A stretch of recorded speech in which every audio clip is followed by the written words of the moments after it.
आज हम भाषा विज्ञान का अन्य ज्ञान विज्ञान से क्या संबंध है, इसकी चर्चा जो है करने वाले हैं।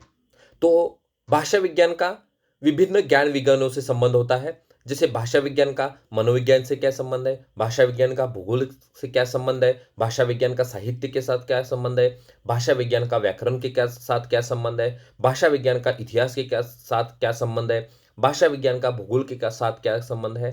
तो ये देखना बहुत ही जरूरी है। तो भाषा विज्ञान का साहित्य के साथ क्या संबंध है, जिसकी चर्चा हम आज के वीडियो में करने वाले हैं। तो देखिए, भाषा विज्ञान और साहित्य। अब भाषा विज्ञान वास्तव में क्या है? तो भाषा विज्ञान भाषा का विज्ञान है। अब भाषा में क्या होता है, भाषा किसे कहते हैं? तो भाषा जो है विचार विनिमय करने का एक साधन होती है। तो उसी भाषा का एक विशिष्ट रूप से, वैज्ञानिक रूप से जब अध्ययन किया जाता है तो उसे हम भाषा विज्ञान कहते हैं। यानी भाषा विज्ञान के अंतर्गत भाषा का विशिष्ट वैज्ञानिक रूप में अध्ययन जो है किया जाता है। चाहे वो कौन सी भी भाषा हो, चाहे वो भारतीय भाषा हो, विदेशी भाषा हो, कोई भी भाषा हो, अंग्रेजी हो, मलयालम हो, यूरोपियन कंट्री की कोई भाषा हो, चीन की भाषा हो, तो सभी भाषाओं का अध्ययन भाषा विज्ञान के अंतर्गत जो है किया जाता है।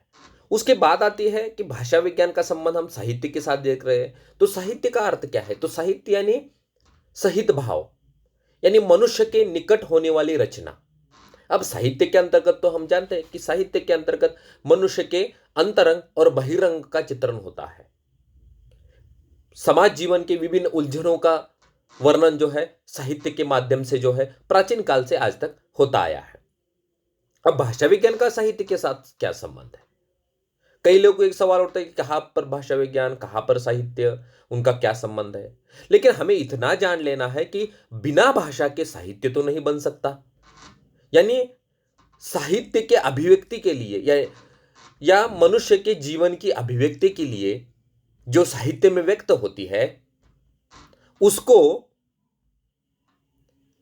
प्रमुख रूप में चित्रण करने के लिए भाषा का ही आधार लेना पड़ता है। बिना भाषा के तो हमारी भावों की अभिव्यक्ति तो नहीं हो सकती। तो भाषा विज्ञान के अंतर्गत जो है, या भाषा विज्ञान और साहित्य का अत्यंत घनिष्ठ संबंध है। ये एक दूसरे के बिना जो है अधूरे जैसे लगते हैं। अब भाषा विज्ञान में भाषा क्या है? साध्य है। भाषा विज्ञान में, ध्यान से सुनिए, भाषा विज्ञान में भाषा साध्य है और साहित्य के अंतर्गत भाषा जो है अभिव्यक्ति है। यानी अभिव्यक्ति के लिए उसका जो है प्रयोग होता है।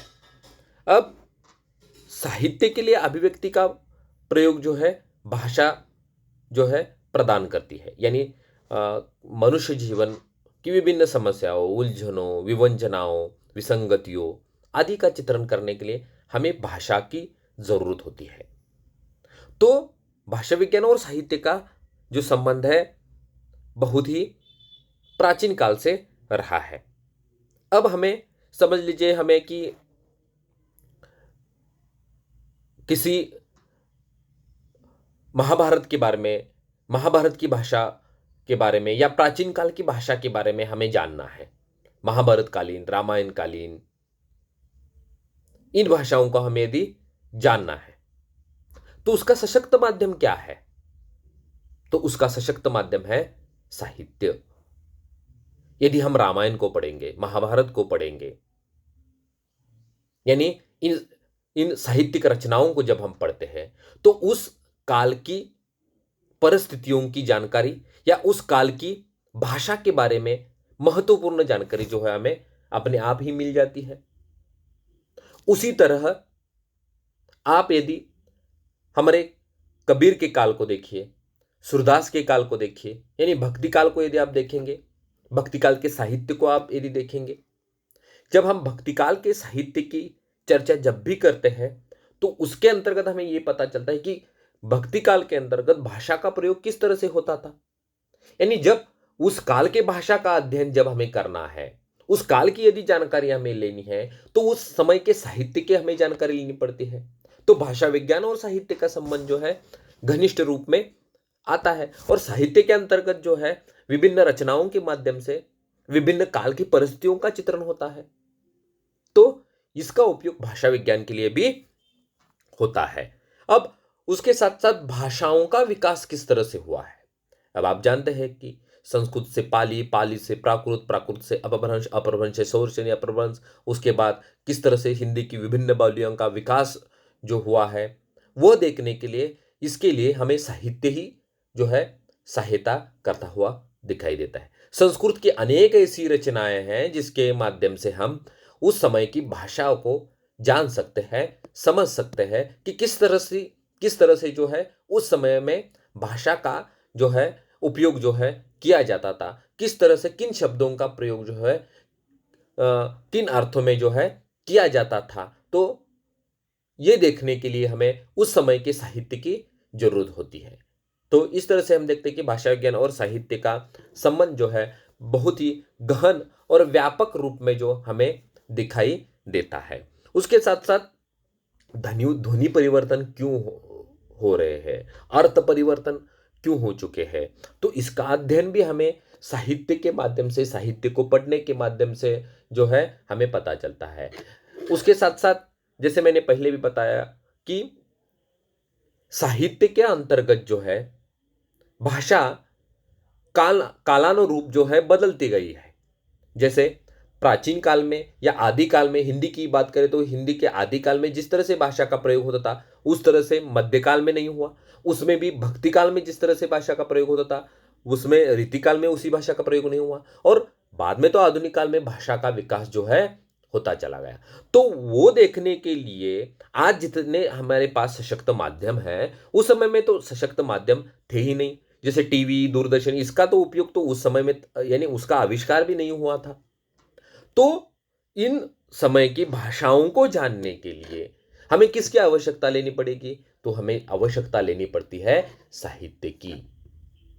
अब भारतीय युगीन साहित्य को हम जब भी पढ़ते हैं तो उस समय की परिस्थिति किस तरह से थी, उस समय की भाषा जो है किस कारण उस तरह की भाषा का प्रयोग किया गया था, और भारतेंदु ने अपने काल में या भारतेंदु युग के सभी लेखकों ने, सभी रचनाकारों ने उस तरह से भाषा जो है क्यों इस्तेमाल की, या उनकी भाषाओं के ऊपर किसका प्रभाव था। अब एक बात तो तय है कि भारतेंदु युगीन भाषा के ऊपर थोड़ा सा रीतिकालीन भाषा का प्रभाव था, क्योंकि वह उस समय की संधि काल की भाषा थी।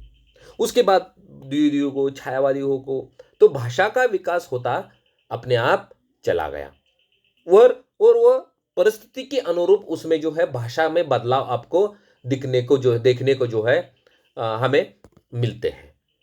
आधुनिक काल में जब हम आते हैं, अब आधुनिक काल में तो सभी साधनों का विकास जो है हो चुका है, लेकिन जब भी आप कोई साहित्य पढ़ते हैं तो उस समय की आपकी भाषा, उस समय की भाषा का बोध जो है, उस समय की भाषा क्या है, उसकी समस्या क्या है, वह भाषा विज्ञान के लिए सामग्री कौन प्रदान करता है, तो वो साहित्य करता है।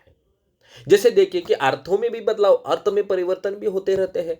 जैसे असुर शब्द जो है प्राचीन काल में देवताओं के लिए प्रयुक्त किया जाता था, लेकिन आज असुर शब्द जो है राक्षस के लिए जो है, या असुरों के लिए जो है, राक्षसों के लिए प्रयुक्त जो है किया जाता है असुर शब्द। और देवता शब्द जो है अब केवल देवता शब्द देवों के लिए या ईश्वर, परमेश्वर के रूप में जो है शब्दों का प्रयोग होने लगा है। यानी असुर शब्द पहले देवताओं के लिए होता था, आज राक्षसों के लिए हो चुका है। ध्वनि में परिवर्तन क्यों आ चुका है, तो ये सब हमें कहां पर देखने को मिलेगा।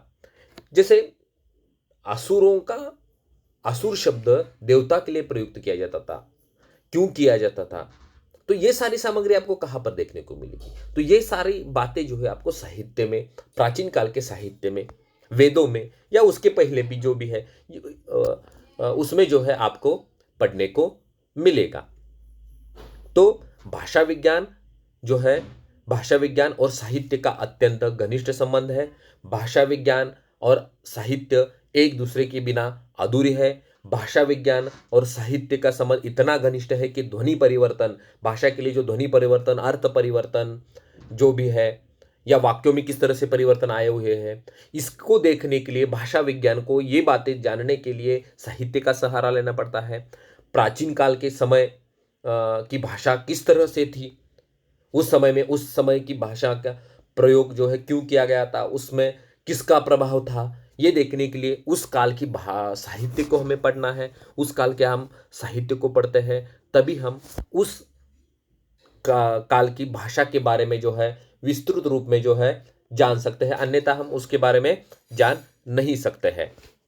या भाषा विज्ञान का या भाषा का जो है विकास जो है किस तरह से होता चला गया, ये भी हमें साहित्य के माध्यम से, विविध भाषाओं के साहित्य के माध्यम से जो है पता चलता है। जैसे संस्कृत भाषा हो, पाली हो, प्राकृत हो, अपभ्रंश में लिखी रचनाओं के कारण अपभ्रंशकालीन या अपभ्रंश की भाषा के बारे में हमें विस्तृत जानकारी मिलती है। उसमें किस तरह से शब्दों का प्रयोग है, किस तरह से ध्वनियों का प्रयोग है, किस तरह से अर्थ में बदलाव आए हुए हैं, तो ये सारी जानकारी जो है हमें मिलती है। तो भाषा विज्ञान और साहित्य का घनिष्ठ संबंध है। तो आज के इस वीडियो में इतना ही काफ़ी है। धन्यवाद। और अगले वीडियो में हम भाषा विज्ञान का अन्य ज्ञान विज्ञानों से संबंध जो है और भी देखने वाले हैं, जैसे मनोविज्ञान है, व्याकरण है, इतिहास है, भूगोल है। तो आज के लिए इतना ही काफ़ी है। धन्यवाद।